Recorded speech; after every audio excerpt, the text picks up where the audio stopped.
Shalom, shalom, shalom. En esta mañana le damos la bienvenida a nuestra clase de por la mañana de Pirkei Avot. Hemos pautado en capítulo 2, capítulo 5 de Mishnah 5, mirando lo que es la Mishnah 5, y vamos a ver la paciencia del maestro, como también lo que sería la personalidad del maestro. Habíamos leído en Mishnah 5 que él mismo decía: el hombre inculto no puede temer al pecado, el ignorante no puede ser totalmente piadoso, el vergonzoso no puede aprender, ni el colérico puede enseñar, el que mucho negocia no puede llegar a ser un sabio, donde no hay hombres trata de serlo. La paciencia del maestro.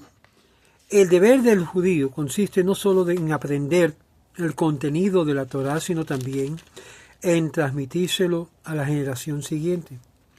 Alguien explicó un día juiciosamente que el versículo que dice Adam le amal yulad el hombre nació para luchar.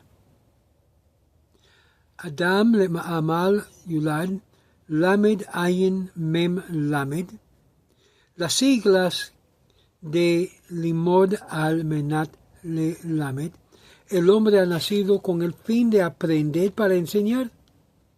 Pero un Kafdan no es capaz de enseñar. Ante todo, el maestro debe de desarrollar una paciencia inagotable. El que se enfada cuando sus alumnos no le comprenden enseguida, el que demuestra ser demasiado severo y se ofende por cualquier comentario que hagan, no está hecho para esta profesión de ser maestro. En el Tratado de Eruvin 54b, nuestros sabios nos dan un ejemplo de infinita paciencia.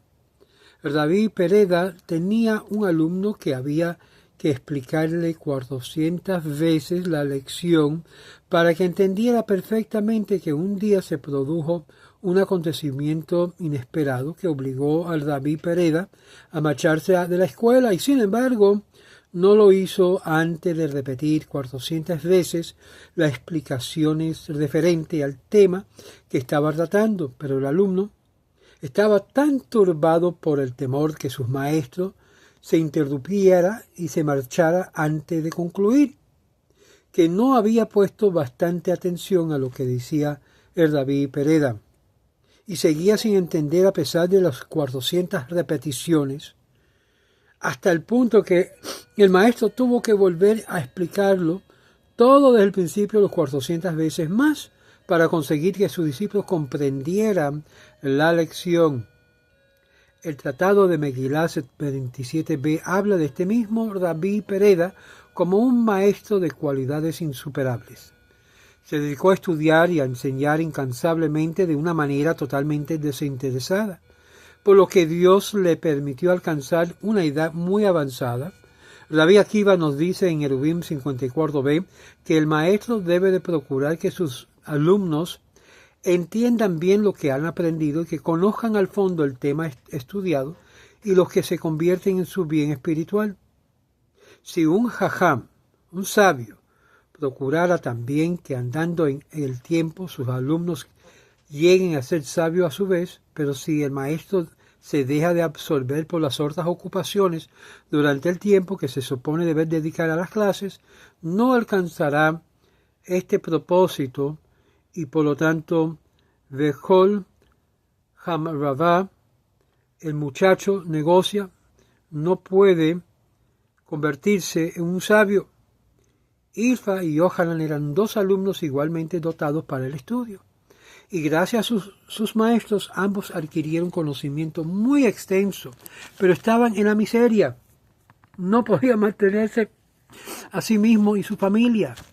Entonces Ilfa se dedicó al comercio y se empeñó en adquirir bienes terrenales, es decir, terrenos, y fue un gran sabio, Sin embargo, y el Talmud menciona, es muy rara ocasiones, y sus alumnos no llegaron a ser hombres de gran valor.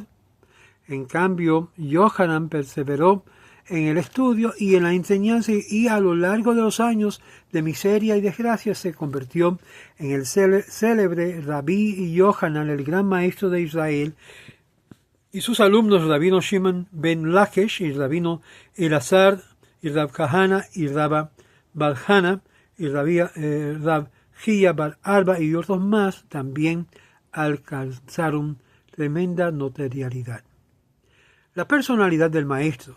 Solo el sabio considera su deber hacer de que sus alumnos, hombres sabios como él, merece el título de Ish, hombre, en el sentido que tiene esta palabra cuando se dice Ha-Ish Moshe, y el hombre Moisés. Sí, en el lugar donde tú te encuentras no existen hombres de semejante envergadura. Sí, los únicos que hay son Burim, incultos, Am Aretz y Ami Aretz, ignorantes, Vaishanim, individuos que todo lo que aprenden por encima, o incluso sabios Jajamim, de los que se dedican a otras actividades y no disponen de bastante tiempo para sus discípulos. Entonces, Hish Tadel Li Hot Ish. Procura ser tú aquel hombre para salvar a tu generación, pues cada judío debe cuidar de que la Torá siga siendo propiedad de nuestro pueblo y asegurar su transmisión de las generaciones siguientes. En el primer capítulo de nuestro tratado de Mishnah 13, Hillel enuncia la siguiente sentencia: el que hace de la corona un instrumento perece, es decir, que debemos de amar el estudio, la sabiduría, la piedad, de una manera desinteresada, no para sacarle algún provecho social o económico. También Shemaya dice, ama el trabajo, odia la dominación y no te asocies con los poderosos. Sin embargo, este principio tiene sus límites y se dan circunstancias en las que conviene que el hombre eminente solicite el puesto de mando para el bien de todos. Ish no significa solo hombre, sino también jefe. Comparar esto con el Tosafot en Yom Tov Avot, capítulo 1, página 3. Las últimas palabras de nuestra Mishnah pueden comprenderse entonces de la manera siguiente: donde no hay hombres cabales, anula tus escrúpulos y convéncete de que debes presentar tu candidatura al puesto del mando para convertirte en jefe. Convéncete de ellos si todos piensan por un animal que tienes las calidades o cualidades requeridas para trabajar en pro de tu pueblo y que nadie más en la comunidad podría hacer tan bien como tú estés en este caso, y solo en este caso, no tienes derecho de odiar el poder y no debes de temer que un talento se ponga al servicio de la ambición. Si compruebas de que tú alrededor existen hombres que valen tanto o incluso más que tú, no dudes en cederles tu cargo, en renunciar a su favor, justamente con alegría. Por lo demás, esta interpretación tiene su perfecta ilustración en un episodio de la vida de Hillel que narramos a continuación. Los hijos de Beretak ocupaban por entonces el puesto de Nasi, y como tales se encontraban a la cabeza de los maestros de Israel, y surgió un problema importante y todo el pueblo esperó en vano que resolvieran la cuestión, y entonces acudieron a Hillel, quien acababa de llegar de Babilonia, y él tomó la decisión que necesitaban basándose en las enseñanzas de los grandes maestros Shemaya y Abtalión, dos individuos que continuaron la tradición de los padres que no eran de raíces judías sino se eran convertidos. Resultó evidente que en aquella ocasión que Hillel era indiscutiblemente el hombre más sabio de su tiempo, y los hijos de Betera demitieron entonces en favor de Hillel, pero él aceptó el cargo, pero a desgusto. A pesar de su proverbial dulzura, se enfureció, y se enfureció porque no había en todo Israel hombres dignos de este nombre, porque por esta razón se veía obligado de asumir el poder. La última frase de nuestra Mishnah admite una tercera interpretación. Si alguno ha conseguido destacar o superar, de ponerse a descansar, no debe decirse soy superior a los demás, qué necesidad tengo que seguir ampliando mis conocimientos, de proseguir mis investigaciones. Hillel reprueba este razonamiento, pues dice, aunque te encuentres en tu lugar donde no hay hombres que te igualen, no te conformes con lo que hayas aprendido. Esfuérzate en ser cada vez más sabio y más virtuoso y procura convertirte verdaderamente en un hombre. Si adoptamos esta interpretación, la sentencia que estamos comentando se parece como ordo de Hillel, que figura en la tercera Mishnah del primer capítulo. El que no progresa, retrocede. Por último, he aquí la cuarta interpretación que proponemos. Muchas personas son piadosas y virtuosas mientras saben que se les está observando, pero no tienen la fuerza necesaria para resistir la tentación cuando están solas y piensan que sus malas acciones permanecerán ocultas.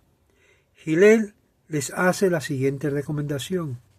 Aunque te encuentres en un lugar desierto, aunque estés totalmente aislado, has de comportarte como un hombre, es decir, enfréntate a la tentación y vénsela. En la próxima Mishnah, que va a ser el número 6, vamos a ver que el mismo Hillel, viendo también una calavera flotando en el agua, le dijo, ¿por qué mandaste ahogar a otros y te ahogaron a ti? Y los que te ahogaron a ti al final sufrirán la misma suerte. Algo de justicia viene en la Mishnah número 6, la justicia divina. No se pierde ese video tampoco. Muy importante. Lo que uno hace llega a venir a él o a ella. Cuídase en hacer el bien y no el mal al prójimo. Chao.